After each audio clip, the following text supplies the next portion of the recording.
everybody. I am here with my friend Sarah Brown, and I just wanted to take the opportunity to ask Sarah some questions about TSM. She has been on team now for 4 years, so she did TSM 5 years ago, been on team for 4 years, that's right. And so she's a bit of an expert. So thank you so much for chatting. It's a pleasure. I wonder if you could start by telling us, how did you even hear about us, and what made you do TSM in the first place? Okay. So for me, I was serving at New Day, and went along to serve, but actually found out that God in that time had really done something to me in terms of my hunger for the prophetic. Okay. So I started exploring the prophetic, started reading a lot, and then thought, how can I grow in this? What could I do? So I went online and started looking for courses. Okay. And King's Arms was one of the ones I saw. Cool. And then I went along to a conference and bumped into some King's Arms people, and I just thought, wow, whatever they've got, I want that. They just You just saw something in them, and you thought, yes. So I got chatting to someone, and the guy said that he was involved in this course called TSM, and it was a 2-day-a-week course back then. I said, I wouldn't be able to do it. I'm a teacher, so it's not something I think I'd be able to do.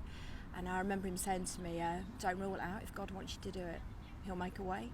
And then I came to King's Arms to do a visit, and that morning you announced that it was going to become an evening school 1 day a week. No way. And I knew then it was like, I feel like God's like, Here you go. You couldn't do 2 days, yes, just 1 day. Okay. Yes, and at the end of that morning there was some ministry time, and I'd responded for something in the ministry. I don't remember what now, but the lady that was praying with me said, I feel like God wants to ask, will you allow him to use you? Wow. And that was like your answer. Yes. And then you applied. Yeah, and then I applied, and amazing. Yeah, the journey began. And I know, I don't think I really knew you loads back then, but I do know that your year was really significant and really massively changed you. Definitely. I know it's hard to sum up, but like, if you had to pick out a couple of things that God did that you think have made all the difference, what would you say? The first thing really is around identity and just understanding that I'm a daughter of the King. Okay. I don't think I just didn't get it. So for me, the biggest personal highlight, I guess, was a revelation that I've been living in shame. Okay. For a large portion of my life without really realising. It was just, you didn't know it was there? No, I guess it was so comfortable I didn't realise. Wow.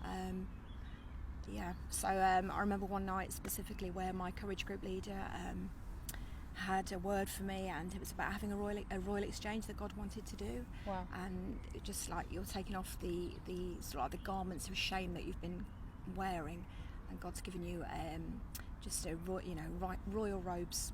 Wow. And it was a really significant evening. Turning point. Wow. And also during at the beginning of the year, I also did my personal testimony. Yeah. And I don't think I'd ever done that before, where I had to speak for a significant amount of time and just open up and be really authentic with people. Show people who you are. Yeah, that I didn't really know either. Wow. And I sobbed. It was incredibly difficult to do.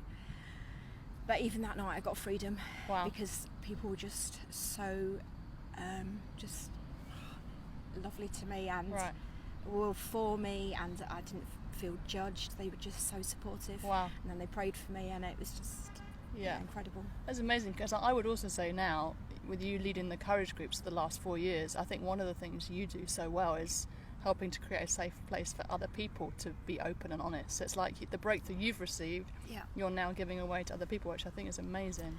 Yeah, it was such a significant thing for me, and I want people to have that. Yeah. To be able to have that safe place where they may never have felt they've had it before, and to know that we are all for you, and that you can be totally yourself here. That's amazing. Mask off. Amazing. Yeah. What about outreach stuff? You said it also had an impact on that. Oh yes, I think for me, the thought of going out on the street, I was terrified. Most people are. Yeah. So I was on the Healing on the Streets team. Okay. And I think the biggest revelation during the year was the fact that I didn't have to go out and give the gospel specifically to anyone.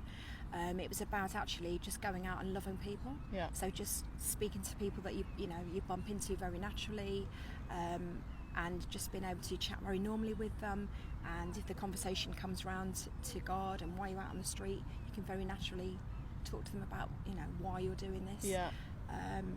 That's so cool.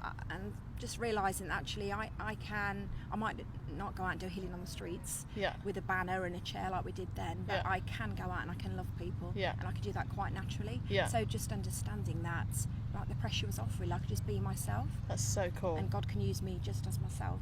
And you've in light of that, you've seen stuff happen in school. You're a teacher. Yep. You were just telling me about, like, someone you were working with who you've had time praying for, tell us about that.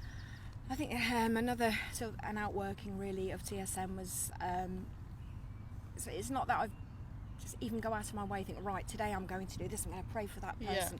It's just become a natural outworking of what I've received. Nice. So I was able to sort of like mentor someone, I guess, and just support them and bring the gold out of them. Yes. And really see them become on fire for Jesus. Yeah. So in school I started a prayer group. Yeah. Wow. And some weeks we had some non-Christians that came. Wow.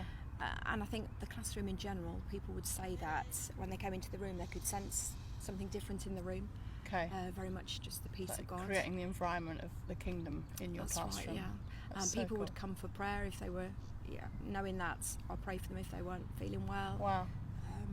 That's so cool, Sarah. So just flowing out of what God's done in you. Yeah. Lastly, can you tell us, I know this is another hard question, but you've been on team for 4 years. Yeah. Could you pick out what your favourite thing is about being on team? Well, for me, I love the environment of TSM. Just being there gives me life. Yeah. So even through some of the hardest seasons that I've been through in the last few years, TSM has always been, like an oasis. Wow. I get life by being there. Yeah. So I think just being around people that want the very best for you. Yes. And see what you carry and call it into being. And for me, it's seeing, the ladies in my courage group become all they're called to be. Yeah. And realise what they carry and who they are. Yes. And see them come into freedom. Yeah. And wider than my own courage group, it's just, on the evenings that we're there is getting to pray with people and prophesy over people and just see people just change. They literally, physically, I've seen people change in the way they look. Yeah. From the beginning of the year to the end of the year. It's such a privilege. Just seeing people encounter Jesus. Yeah. And, that's one of my favourite things, is just watching people's journey through the whole thing. It's so cool. Yeah. Thank you so much for sharing your experience of TSM.